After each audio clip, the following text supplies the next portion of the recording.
So with the Shibuya Incident DLC releasing in Jujutsu Kaisen Cursed Clash, we know that we got some new characters and we also got some new maps, but we also got some balance adjustments to some characters. Some of these are some pretty good balance adjustments that make the character a lot easier to play with, and some of these I don't really understand why they did it. It's a little head scratching, but we're going to be covering all those things today, man. So today's anime question is going to be, what is your favorite balance update from the patch 1.49, man? Let me know in the comments, and if there's anything you might be interested in, make sure to like, comment, subscribe, turn the bell, do all those nice things, and if you want to see more anime game content, make sure to join the Discord pinned in the description. But let's go ahead and hop straight into this breakdown. Okay, so when we actually look at the characters that got adjusted, the first character is going to be Yuji Itadori, and they basically made some combos to his auto, making it actually where you can actually track a little bit better, and also they made the spinning kick have a faster startup, which is pretty good, and they increased the attack speed of his combo curse technique and made the initial hit stop shorter. All around basically making these adjustments to make it easier for him to land attacks on his opponents. As far as with Megami, they reduced the down value of the spinning kick whenever you're using new and allowed it to chain more into curse techniques, and also they made it where the Shikigami combos are going to take higher cursed energy whenever you're at level 3,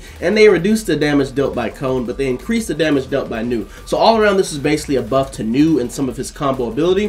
With Nobara, they made some changes to her auto, making it possible to chain it into the 1-2 hammer attack after you hit from the first and second levels. Now the only thing with this is I don't really know why they made it where it only is possible after the first nail. This would have been a lot better if you can go into the hammer at any point into Nobara's combo, but they also reduced the down value of her auto, and they also increased the range of it, which I didn't notice too much, but I still think Kamo has better range, which I feel like Nobara should have some of the best range in the game. They also made the launch attack have slower guiding speed, and they also increased the knockback whenever you use the 1-2 hammer attack, even when you're using it into the auto, and they reduced the down value. So this is going to allow you to change some more things whenever you're using the nail attack and the 1-2 hammer. And lastly, they made adjustments to the straw doll technique resonance. They increased the chip damage whenever you're used at level 2 or 3. This does break your guard, but it doesn't do any damage. And I feel like if we have other characters that can actually still deal damage through the guard, like Toto and also Student Gojo, I feel like they should have made it where Nobara can at least deal damage through the guard with resonance, considering this is considerably harder to land. With Maki, they made another adjustment to her kick. They've been adjusting this move over and over again, and they also made some adjustments to the Playful Cloud demonstration,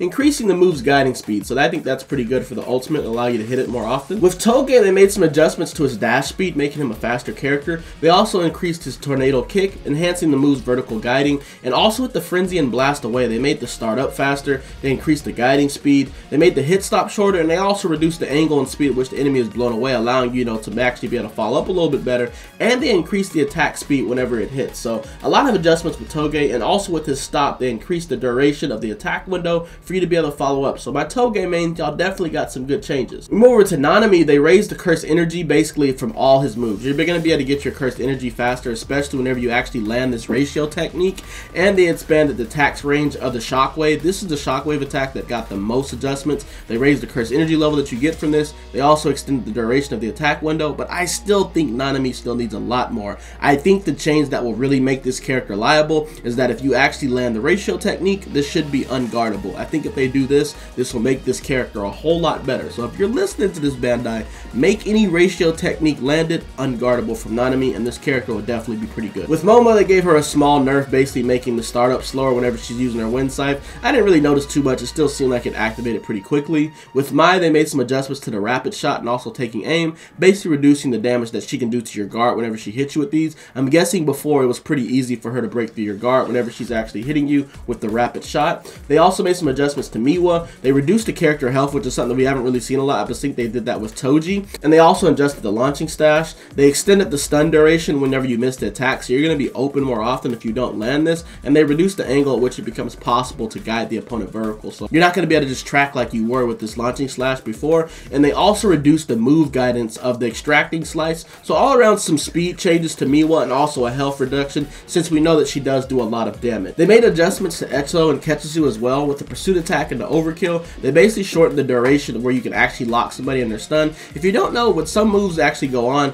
Ketsuzu automatically follows up, and it kind of can become pretty difficult to get out of certain situations, especially if he's locking you into a corner or locking your guard and constantly following up. It doesn't allow you to actually a spot to unguard and actually get your combo off. So they basically made some adjustments to make it easier to be able to counter Ketsuzu and Etsuo. They made some adjustments to Sukuna with his right fist. They shortened the amount of time it takes to start moving, and they also enhanced the possible moving distance. They also made adjustments to the axe kick, expanding the max guiding distance. So you're going to be able to go a lot farther from this. And with the knockaway, they shortened the stun that occurs after the attack, making it where you can actually follow up a little bit better. With the backhand slash dismantle, Mantle, they reduced the chip damage at level 3, so it's not going to do as much damage to the guard, but I still think it was pretty crazy.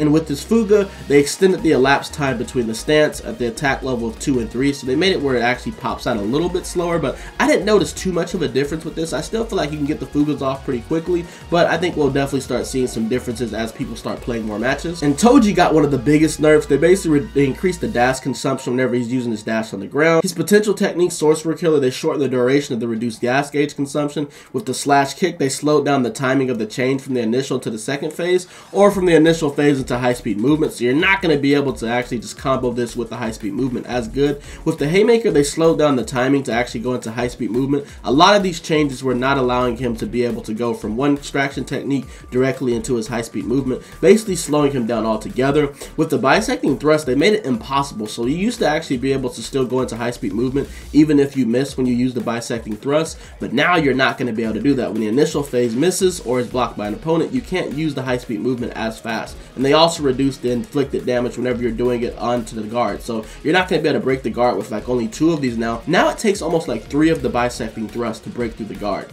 With the downward thrust, they slowed down the timing to chain into the high speed movement as well, and with the Ia, they made it impossible to chain into other moves when this attack is missed or blocked. So even if you don't land that counterattack, you're not going to be able to just follow up with things. All around, some pretty big nerfs to Toji. But perhaps 2 of the characters that got some of the best and biggest buffs and changes was Satoru Gojo and Jogo, and those are the 2 characters we're going to be showing you today. When we start off with Gojo, man, they basically made some adjustments to his barrage attack, making it possible to chain it into the Cursed Technique Red a lot faster, which it already chained into the Cursed Technique Red, so I guess they just made it where there's another window where you can actually pop this off, and they reduced the falling speed. With the spinning kicks, they made the startup slower, and they also made it possible to chain this into the Cursed Technique Red. A lot of the stuff with Gojo was making it where he can pop his red technique at different situations to make him less predictable. With the upward kick, they made the startup slower, but they made it where the blowback distance is a lot better. They also adjusted it to where you can actually chain into attacks, and now with the upward kick, you can go into almost anything. You can go into the spinning kick, you can go into the barrage attack, or you can just come straight up with the red technique.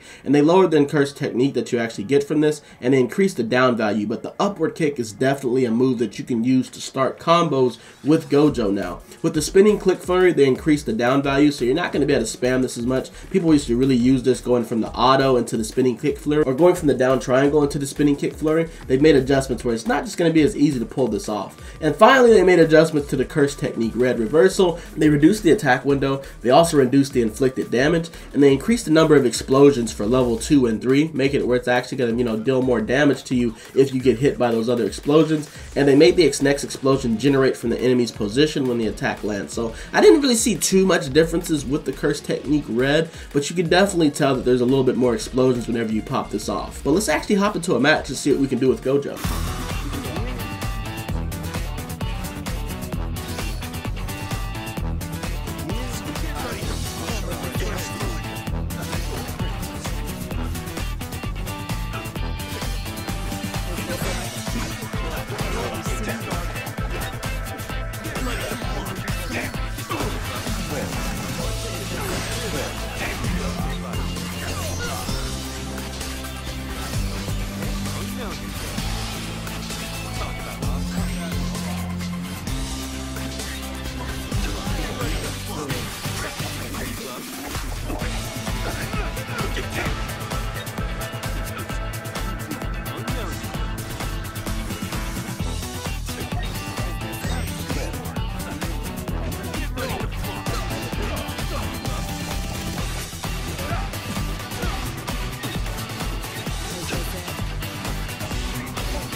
Look at the last character is going to be Jogo, and they made some adjustments to the Fireball Barrage, his extraction technique. They reduced the down value, so you're actually going to be able to pair this into more things better, and they made it where the fireballs are slower and weakened the guiding effect. So basically these are going to stay on the map longer, and they're going to be more of an annoyance if you keep spamming this. They made the first shot faster, and they extended the intervals between each shot, so it's going to make it a lot more easy for you to hit this because they're not just going to be able to dodge all the fireballs at once. With the Flame Burst, they made the startup a lot faster, and it's also possible to chain this into other moves now, even if the attack misses, so you can go directly from the Flame Burst into the Fireball Barrage. And they extended the available time to chain into other moves, so you have more time to actually go into your cursed techniques as well. And they made it possible to chain this into things like the Cursed Fire, so this is a pretty good change they made with Jogo, and we're gonna actually hop into a match to see what we can do with them.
But those were all the changes from patch version 1.4, man. Let me know in the comments, like I said, what was your favorite update from this patch? And I'm going to see y'all on the next patch update that we get for Jujutsu Kaisen Cursed Clash, man. I'm going to see y'all on the next one. We up.